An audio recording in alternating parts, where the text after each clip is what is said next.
Another week, the XILF is upon us. Week 15, only 4 more weeks to go until we hit the playoffs. I, of course, am MrLeedles, the coach of Chattanooga Chumbawambas, here to present the lead in. Once again, having to go solo this week. I wanted to kick things off as usual, going over the previous week's scores, highlights, lowlights, whatever you want to call it. I mean, week 14 was a very quiet week. Only 4 games played, as this was the bye week for most teams. While some teams fought for their lives, in particular Encino, Tampa Bay. We'll get to them very shortly, as Encino was the first game. They were streamed away, going up against the Buffalo Wild Things, beating them 45 to 34, keeping both them and Tampa Bay alive for the time being. Now, this is a almost asterisk victory, as one more loss from either team will take them out completely. I believe Tampa Bay technically has a little more wiggle room. They played one less game, so they have 4 games to play. Encino only has 3. So really, Encino is barely not out because of tiebreaker. If Buffalo gets another win, or if Mobile and Burbank get a win, they are out. But for a last-ditch effort to try to keep yourselves alive in the playoff push, this was a really good game by Encino. Buffalo just didn't have an answer. It was almost a controlled beating for the Eagles to keep themselves alive, which, if I'm Buffalo, is kind of alarming. You got your shit kicked in by them. How are you going to respond? They basically just punched you in the mouth and sent you spiraling to only now be second place, technically third, considering first of the tie, in the American South Division, which could take them out of playoffs. You have a very, very important game coming up this week. You have to win it. I mean, yes, it's against Pittsburgh, but digress. We'll get into that after. Sioux Falls defeats Florida City 30 to 23. Florida City is faltering. I talked about it before, but I'm just surprised at how they are this badly collapsing. If they maintain this, they're going to make 8-8, which feasibly can get them to playoffs. But to have been 8-1 heading into the midseason break, and to now go at 0-3 after said break is baffling. You keep Sioux Falls in playoff picture. That's, I guess, fine-ish. But looking at their other 2 games, how do you explain it? They lose to Burbank. Okay, Burbank is a strong enough team. Week 13, they lost to the Patrol. Okay, fine. They're top of National West. But now losing to Sioux Falls, it's like, what's the excuse this time? You guys just lost to a division rival when you barely did anything. You made it competitive, sure, but that's not enough. You don't win playoffs by being competitive. You win them by just destroying the other team. And Florida City hasn't done that since the break. They need to get that killing edge to them back. And maybe they'll do it against Mobile. Maybe they'll fall to 8-5. It would open up National West a bit more, as now there would be 3 teams potentially that are at 8-5 between Florida City, Hartford, and the Patrol. The Tampa Bay Botch beat the Horsington Steeds 47 to 43. Again, this was Tampa keeping themselves alive. They are now feasibly able to go 9-7, which can top any team in the American South as of right now. If Mobile, Burbank lose out, Buffalo only get 1 more win, Chattanooga only gets 2 more wins. They could top the division somehow.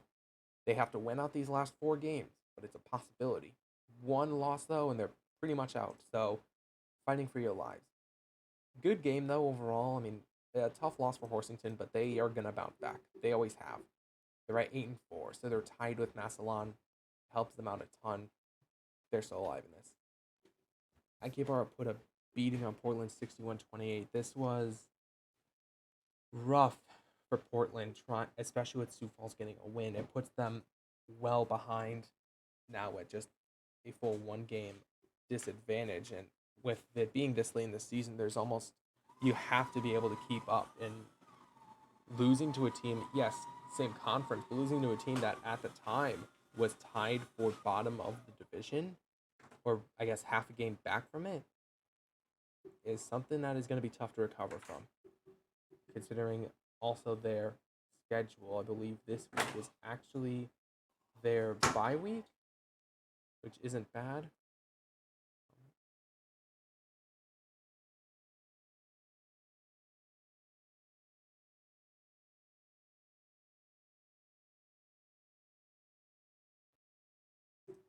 To go to week 15, we have top of National West on the line. The Patrol versus the Hangover. This is the second time these teams have played each other. If I remember correctly, I want to say Hartford had won the last time. Whoever wins this is basically winning the division. It's almost a guaranteed playoff for whichever one makes it. But if they, I mean, regardless, I think both teams are going to make it just because their division's that weak. And you never know. Hell, Victoria and Nakiabar can make a good push for it, but they're all still at least a game back, if not 2 games back. And even if all 3 of those teams win and Hartford or the Patrol lose a game, they're still only going to be tied or a game back, which hurts in terms of trying to get playoff pushes going. Speaking of Akihabara, they take on Topeka, and now what'll be Topeka's fight to try to keep themselves alive. They have 4 games left and are in a similar boat to the Botch, in which they're going to have to hope to win out. I mean, they could win division, but really their hope is get 9 wins and try to make tiebreaker over National West teams. It's the only thing I can really say for them. They have had a solid season. It's just a very tough schedule for them. New England, Rosemont, the best thing about this is whichever team loses is out completely. Otherwise, there's a reason this is going on with no com. Memphis and the Steeds. This is an interesting one. It could be Memphis's second loss in the season, which still would mark them as probably one of the best teams in XILF history. But if Horsington can win here, it's a big momentum builder for them heading into this last, I guess it would be 3-game stretch.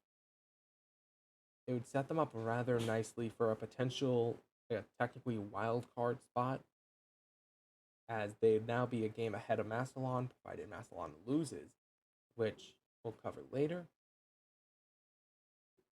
But even if they do tie, getting a win over Memphis would signal maybe a shift in the American East, where Memphis is proven to be beatable. We saw Santa Clara did it, why not Horsington? Although they are suffering from a lot of season-ending injuries, which is going to hurt them. Rock Jenkins was one of their top players, I remember, in the first few weeks, and for him to be out completely is rough. Encino takes on Santa Clara. This is both teams' last gasp. Either of them lose and they are basically out, as Santa Clara losing puts them at a 5-8, which means they can only tie with Massillon and Horsington, which would eliminate them. Meanwhile, Encino taking a loss puts them at minimum at a 7-9, which would eliminate them based on Burbank and Mobile having higher records. So this is a game to really watch out for in terms of looking to see who can survive.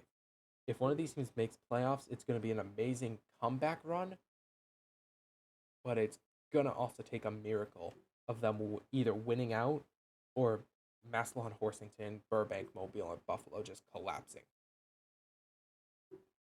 The Orlando Oranges take on Tampa Bay Botch at home. It's the same, second verse, same as the first.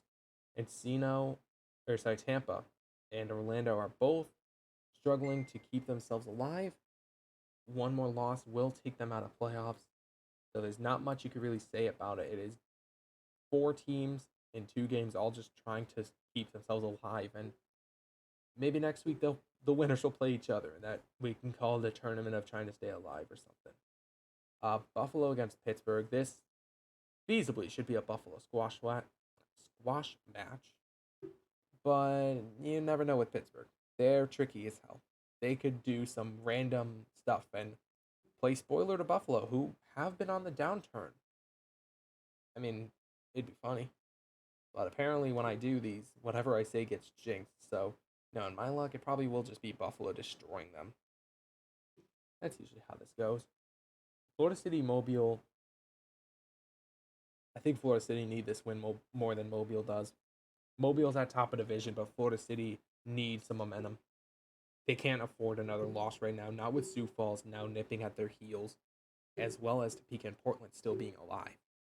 They win, they outright eliminate Portland for the most part, and it also means that Topeka and Sioux Falls have to win out to try and make division. And technically, one of them would be able to, provided that nobody in National West gets above 9 wins or 8 wins even, but it's just not likely. So, if Florida City wins, it sets them up. Mobile wins, one, it makes Florida City go on the downturn, but two, it also eliminates both Encino and Tampa Bay, while also putting Chattanooga on a very, very close elimination path. Provided that the Chumbawambas lose, they'd only be able to tie with Mobile, which also means if Burbank win, they are going to be out, as far as I can tell. Speaking of Burbank, they play Massillon, another very, very close game for that conference. Whichever team wins, more likely than not confirming themselves for playoffs. Burbank has a bit more to fight for to earn a division title, while Massillon is more just trying to keep themselves in a number 3 or 4 seed hunt. But you never know. They could end up pulling it out and sending Burbank to the same path as Buffalo, where now we have 3 to 4 teams all competing for that number 3, number 4 seed. Chattanooga taking on Sioux Falls. Both these teams are on the outside looking in right now in terms of playoffs. Chattanooga are perhaps 1 or 2 wins or losses away from either being eliminated or from division lead, while Sioux Falls need 2 more wins to catch up with Florida City. It's going to be a very close game. Neither team really has any consistency errors, is the best way I'll put it. Their players are good, but they just don't have that star power to really push them over the top. I mean, Famous James hasn't been bad. Scala Ator hasn't been bad. And then for Sioux Falls, they haven't exactly been bad either. I can't say any of the players on their team have explicitly been bad. And yes, their QB is out for 3 weeks, but their kicker can still perform in bunches, which may be enough to put the dagger in the season. Final game is Victoria and the Hellraisers. Both these teams competing at this point for bottom of division and just trying to keep themselves alive. Another loss will almost outright eliminate them, or at least it'll put them in the very unlikely category of making playoffs. So it's another match where you have to pay attention, not to see who wins, but more so to see who's going to be on the outside looking in when it comes to playoffs. As far as predictions go, I can't really say anything on them. Everything is very close in terms of actual talent. Like, there's no complete domination matches. Buffalo and Pittsburgh being the outlier, but even then, Pittsburgh can play spoiler, considering they have nothing to play for. If they want to, they can just decide, okay, we're going to play spoiler and ruin another team in our conference. As far as stream games go, I have a feeling the Patrol are going to win this encounter between them and Hartford. It's something about them being away that helps. If I remember last time they were home and ended up getting beat, so maybe they just need to be on the road to do a bit better. Topeka and Akihabara is a bit more difficult to call. Both teams are a bit worse, but also a bit hungrier. I think Akihabara takes it. They've been on the up and up as of late, and Topeka is going to be a very, very close campaign to try to keep themselves in the playoff hunt. But until about 8 o'clock tonight, those are your rundown for week 15. And I'll see you then.